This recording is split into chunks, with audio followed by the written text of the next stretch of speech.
दोस्तों आज की हमारी वीडियो 2025 में आई हॉलीवुड मूवी अनकंटेन्ड का हिंदी एक्सप्लेनेशन है, जिसमें एक आदमी जो अपनी याददाश्त खो चुका है, बर्फ से ढके जंगल में अकेला उठता है। उसे नहीं पता वो कौन है और यहाँ क्या कर रहा है। फिर उसे मिलते हैं दो बच्चे जिनके पेरेंट्स गायब हैं और धीरे धीरे सच सामने आता है। ये दुनिया ज़ॉम्बी से नहीं बल्कि आधे इंसान आधे दरिंदे जैसे लोगों से भरी हुई है।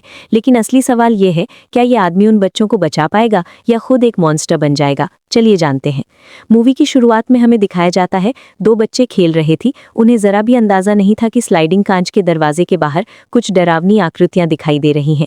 वो एक ऐसी दुनिया थी जिस पर ज़ॉम्बी का राज था, एक प्रलय के बाद का दुष्स्वप्न जो पिछले 6 सालों से चला आ रहा था। हैरानी की बात यह थी कि वो भाई बहन इतने लंबे समय तक एक सुनसान गाँव में जिंदा रहने में कामयाब हो गए, ऐसा कुछ जो शायद ही कोई और कर पाता। उन्हें जिन खतरों का सामना करना पड़ा वो किसी की भी कल्पना से कहीं ज्यादा थे। एक दिन एक जोड़ा कार से उस घर पर पहुंचा। जिम ने हाथ में एक खिलौना बंदूक थामे उनका स्वागत किया। उस आदमी ने तुरंत पूछा कि उनके माता पिता कहाँ हैं। जिम चुप रहा, लेकिन उस आदमी ने बस मुस्कुराते हुए कहा कि वो फिर कभी आएगा। उस रात जिम ने अपनी बहन के साथ मिलकर घर के सभी दरवाजे और खिड़कियां सावधानी से बंद कर दिए। बाहर कुछ ज़ॉम्बी आसपास ही मंडरा रहे थे, किसी भी मौके की ताक में। जब सुबह हुई तो वो अभी भी सुरक्षित थे। जिम ने बंदूक की मैगजीन में गोलियां जांची और ये साफ हो गया कि वो खिलौना बंदूक उतनी भी साधारण नहीं थी जितनी दिखती थी। हमेशा की तरह वे दोनों खेलने के लिए बाहर निकले, लेकिन पिछले दिन वाला वही पिकअप ट्रक फिर से दिखाई दिया। इस बार वो जोड़ा ज्यादा जोर देकर बात कर रहा था। उन्होंने एक बार फिर पूछा कि माता पिता कहाँ हैं। जिम ने झूठ बोलते हुए कहा कि वे सामान लेने शहर गए हैं, लेकिन दो समझदार बड़े लोग इतनी छोटी सी बात से बेवकूफ बनने वाले नहीं थे। उस औरत ने प्यार से मुस्कुराते हुए कहा कि शहर तो कई घंटे दूर है, और वादा किया कि जब तक माता पिता वापस नहीं आ जाते तब तक वे जिम और उसकी बहन की रक्षा करेंगे। जब उन्हें पता चला कि घर में खाने पीने का काफी सामान है और एक चलता हुआ फ्रिज भी है, तो उस जोड़े ने तुरंत कुछ समय के लिए वहीं रुकने का फैसला कर लिया। उस आदमी जैक ने कहा कि वो कार को बाहर कहीं छिपा देगा, जैसे कि वे किसी से भाग रहे हों और नहीं चाहते हों कि कोई उन्हें ढूंढ पाए। रात के समय जिम ने उस जोड़े को आपस में बात करते हुए सुना और उसे एहसास हुआ कि वे इस जगह से बहुत खुश हैं। अपनी सुरक्षा के लिए वो और उसकी बहन एक गुप्त कमरे में चले गए, वो छिपने की जगह जिसने अब तक उनकी जान बचाई रखी थी। अगली सुबह जैक पहले से ही नाश्ता बना रहा था, ऐसा बर्ताव कर रहा था जैसे वो खुद ही उस घर का मालिक हो। जिम शांत रहा, फिर उसने कुछ अजीब सी बात कही कि ये सब उनकी कल्पना से कहीं जल्दी खत्म होने वाला है। जब रात हुई तो जिम ने अचानक पूछा कि क्या अब समय आ गया है। उसके कुत्ते ने उसे सूंघा और फिर धीरे से लगभग न के बराबर सिर हिलाकर हाँ में जवाब दिया। बिना किसी हिचकिचाहट के जिम ने अपनी बहन को उठाया और उसे फिर से सुरक्षित रूप से उस गुप्त कमरे में बंद कर दिया। नीचे वो जोड़ा अभी भी अपनी ही दुनिया में खोया हुआ था। उन्हें जरा भी अंदाजा नहीं था कि अब खतरा आने वाला है। वो औरत ये कहकर खड़ी हुई कि उसे बाथरूम जाना है, लेकिन जब उसने बाहर देखा तो उसे खिड़की के पास कई ज़ॉम्बी छिपे हुए दिखाई दिए। उसने तुरंत लाइटें बंद कर दी, ये सोचकर कि इस तरह वो उसे देख नहीं पाएंगे। लेकिन अचानक उसके पीछे का दरवाजा खुल गया। जैक को लगा कि कुछ गड़बड़ है। उसने अपना हथियार निकाला और उस तरफ भागा, लेकिन वहां पहुंचकर उसने देखा कि उसकी गर्लफ्रेंड जमीन पर खून से लथपथ पड़ी है। वो आखिरी बार था जब किसी ने उस जोड़े को देखा था।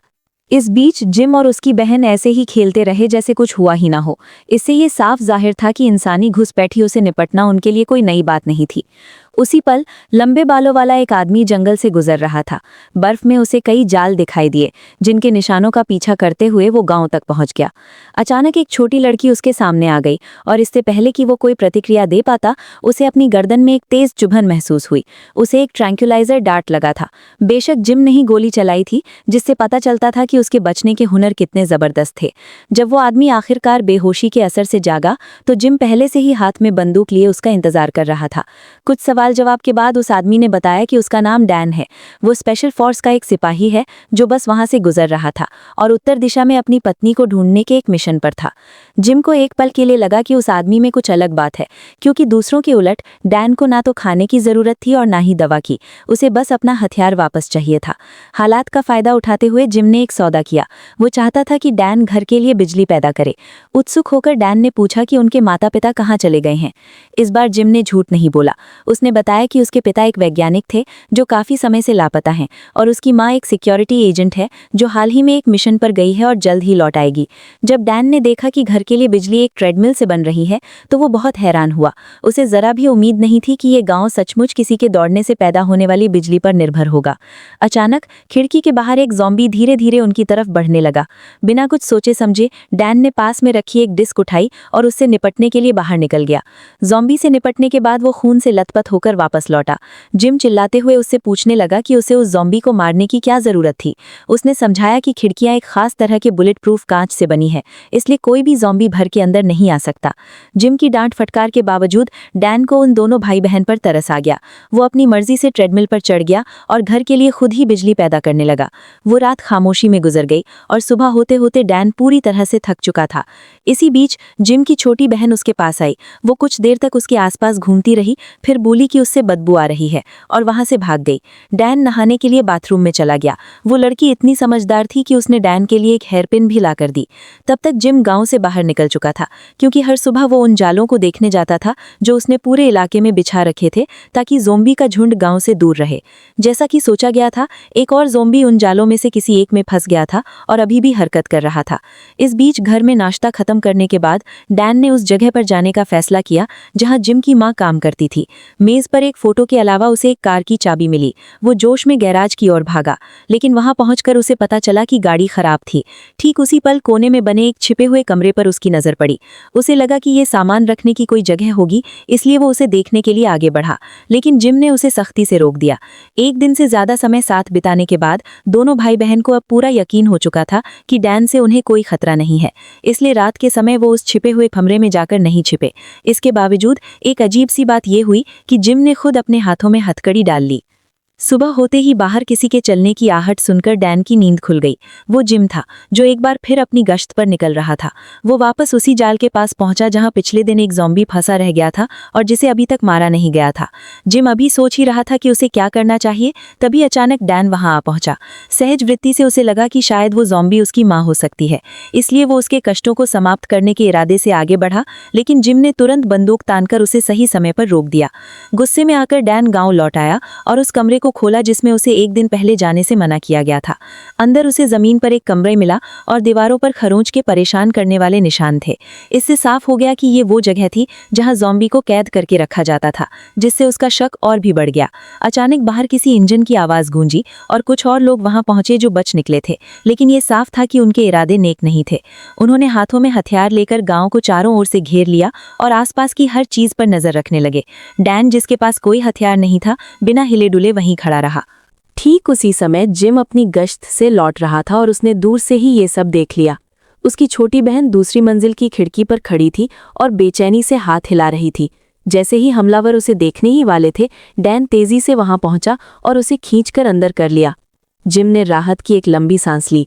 ये देखकर के दरवाजे और खिड़कियां अच्छी तरह से बंद हैं, हमलावरों ने हार मान ली और वहां से चले गए। उस तनावपूर्ण पल के गुजर जाने के बाद जिम का डैन पर भरोसा और भी बढ़ गया और उसने डैन को उसका हथियार वापस कर दिया। डैन को लगा कि अब वहां से चले जाने का समय आ गया है, लेकिन उसे अजीब सा एहसास हुआ कि वो असल में वहां से जाना नहीं चाहता था। फिर रात के समय उसे अपनी पत्नी की आवाज़ सुनाई दी, जो सपने में उसे पुकार रही थी। जागने पर उसने एक अहम फैसला किया। वो जिम और उसकी बहन को अपने साथ लेकर अपनी पत्नी की तलाश में निकलेगा, ताकि वो उन दोनों की देखभाल करते हुए अपने मकसद को भी पूरा कर सके। जिम ने इस बारे में जरा भी नहीं सोचा और इस प्रस्ताव को ठुकरा दिया। उसने तय कर लिया था कि वो अपनी माँ के लौटने का इंतजार करते हुए यहीं रुकेगा। हालांकि ठीक उसी समय बाहर जोर जोर से शोर होने लगा। ये वही लुटेरों का गिरोह था जो पिछले दिन आया था और अब वे और भी ज्यादा लोगों यानी रीइंफोर्समेंट्स के साथ वापस आ गए थे। हालात तब और भी बदतर हो गए जब उन्होंने जिम की छोटी बहन को उठा लिया, जो उस समय बाहर खेल रही थी।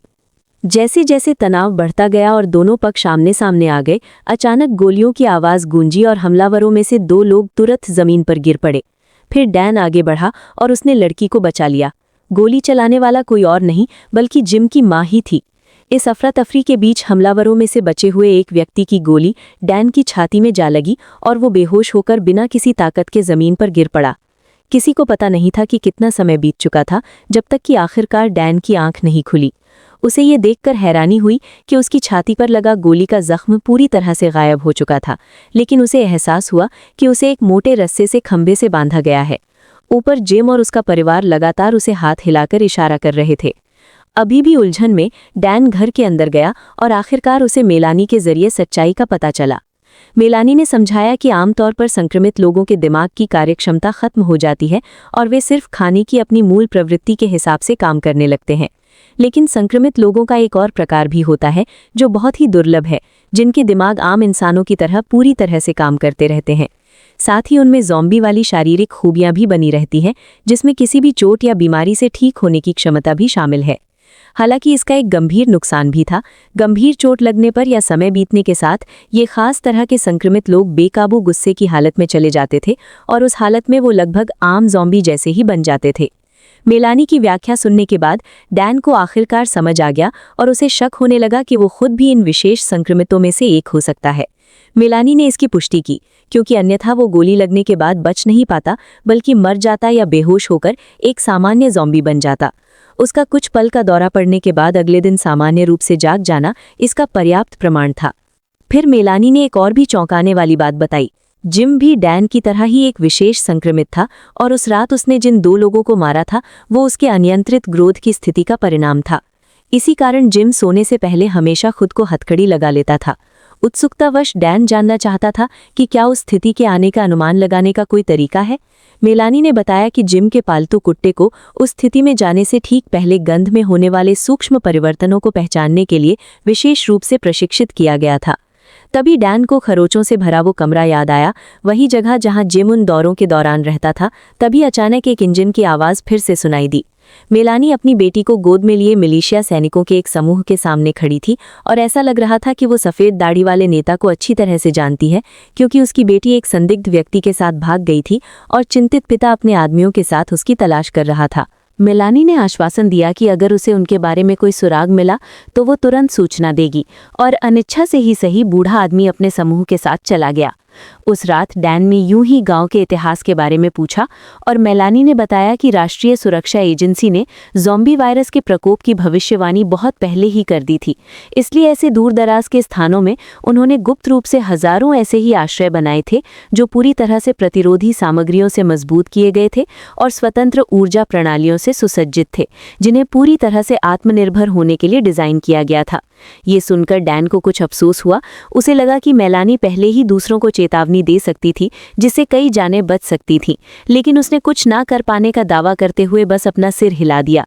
उसने बताया कि जिम और उसकी बहन जन्मजात हृदय रोग से पीड़ित थे और उनके पिता एक जीव विज्ञानी थे जिन्होंने ज़ॉम्बी वायरस की खोज करने वाले पहले लोगों में से एक थे। जब उन्हें पता चला कि जिम 3 साल से अधिक जीवित नहीं रहेगा, तो उन्होंने एक बड़ा जोखिम उठाते हुए उसने वायरस का इंजेक्शन लगा दिया, जिसके परिणाम स्वरूप वो एक विशेष संक्रमित व्यक्ति में बदल गया। दुख की बात यह है कि जिम के गुस्से के एक दौरे के दौरान उसके पिता को किसी ने काट लिया और वे बच नहीं पाए। वे एक आम ज़ॉम्बी बन गए और मेलानी के पास उन्हें अपने ही हाथों से खत्म करने के अलावा कोई चारा नहीं बचा था। वो दर्दनाक कहानी सुनने के बाद डैन मेलानी की हिम्मत और पक्के इरादे की तारीफ किए बिना नहीं रह सका। मेलानी ने हमेशा अपने छोटे से परिवार को बचाने के लिए वो सब कुछ किया जो वो कर सकती थी, और समय के साथ मेलानी और जिम का उस पर भरोसा और भी बढ़ता गया। एक दिन बिना किसी चेतावनी के कुत्ते ने 2 बार भौंका और जिम को तुरंत एहसास हो गया कि उसका दौरा पड़ने वाला है। फिर दरवाज़ा बंद करने के बाद कमरे के अंदर से दर्दनाक चीखें गूंजने लगीं और मेलानी का दिल जैसे टूट सा गया, लेकिन वो बाहर चुपचाप इंतजार करने के अलावा कुछ नहीं कर सकती थी, इस उम्मीद में कि ये दौरा जल्द ही खत्म हो जाएगा, जबकि डैन पहरा दे रहा था। शायद वहां डैन जैसे किसी इंसान का होना एक फायदे की बात थी, लेकिन किसी ने ये उम्मीद नहीं की थी कि जिम की छोटी बहन जो बाहर खेल रही थी अचानक बेहोश हो जाएगी। मेलानी को तुरंत एहसास हो गया कि उसे दिल का दौरा पड़ा है और उनके पास जो थोड़े बहुत मेडिकल साधन थे उनसे वे कुछ भी नहीं कर सकते थे। डैन ने सुझाव दिया कि वे जिम वाला ही तरीका अपनाएं और लड़की को भी वायरस से संक्रमित कर दें, लेकिन मेलानी ने साफ मना कर दिया, क्योंकि जिम का मामला एक दुर्लभ चमत्कार था और उसे जिंदा रहने के लिए बहुत ज़्यादा तकलीफें उठानी पड़ी थी। इसलिए उन्होंने फैसला किया कि वे लड़की को शांति से इस दुनिया से जाने देंगे। जब जिम का दौरा खत्म हुआ तो पूरा परिवार लड़की को आखिरी विदाई देने के लिए इकट्ठा हुआ। उसी पल डैन को एहसास हुआ कि अब उसे जाने का समय आ गया है।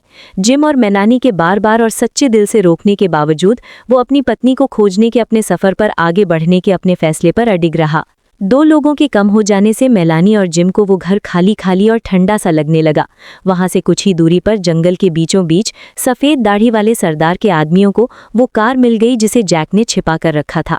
ये महज एक इत्तेफाक से कहीं ज़्यादा कुछ लग रहा था, क्योंकि जिस जोड़े ने उस गांव पर कब्जा किया हुआ था वे ठीक वही लोग थे जिनकी उन्हें तलाश थी, और चूंकि उस कार के सबसे नज़दीक मेलानी का ही गाँव पड़ता था, इसलिए सरदार ने अगला पड़ाव उसी गाँव को बनाने का फैसला किया। इस बीच बर्फ में सो रहे डैन की की नींद अचानक किसी के पैरों की आहट सुनकर टूट गई। जब वो आहट बंद हो गई तो वो बाहर जाकर देखने लगा। उसे जमीन पर पैरों के निशान दिखाई दिए जो सीधे गांव की तरफ जा रहे थे। ये देखकर वो बेचैन हो उठा और तुरंत वापस लौट आया। दूर से उसने देखा कि वो जगह मिलिशिया के लोगों से घिरी हुई है। उनका लीडर मेलानी पर दबाव डाल रहा था कि वो बताए कि उसकी बेटी कहाँ है।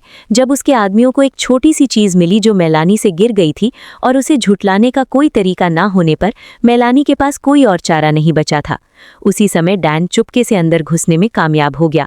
वो गार्ड्स के पास से गुजरता हुआ घर में दाखिल हुआ जहां उसने जिम को किचन में छिपा हुआ पाया।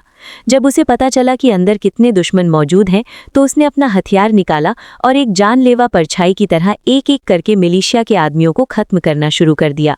जब डैन मेन हॉल में पहुंचा तो अचानक कई हथियार उसकी कनपटी पर तान दिए गए, लेकिन उसके अगले कदम ने सबको हैरान कर दिया। उसने एक चाकू अपनी ही कमर पर रगड़ लिया। इससे आसपास मौजूद हर कोई सन्न रह गया और किसी को कुछ समझ नहीं आया कि क्या करें। हालांकि मेलानी डैन का इरादा समझ गई और चुपचाप जिम को लेकर वहां से निकल गई। कुछ ही देर बाद डैन का गुस्सा पूरी तरह से फूट पड़ा और एक बेकाबू ताकत की तरह उसने सफेद दाढ़ी वाले लीडर और उसके आदमियों को तेजी से खत्म कर दिया। इस बार मेलानी ने उसे पहले से रोकने की कोशिश नहीं की थी।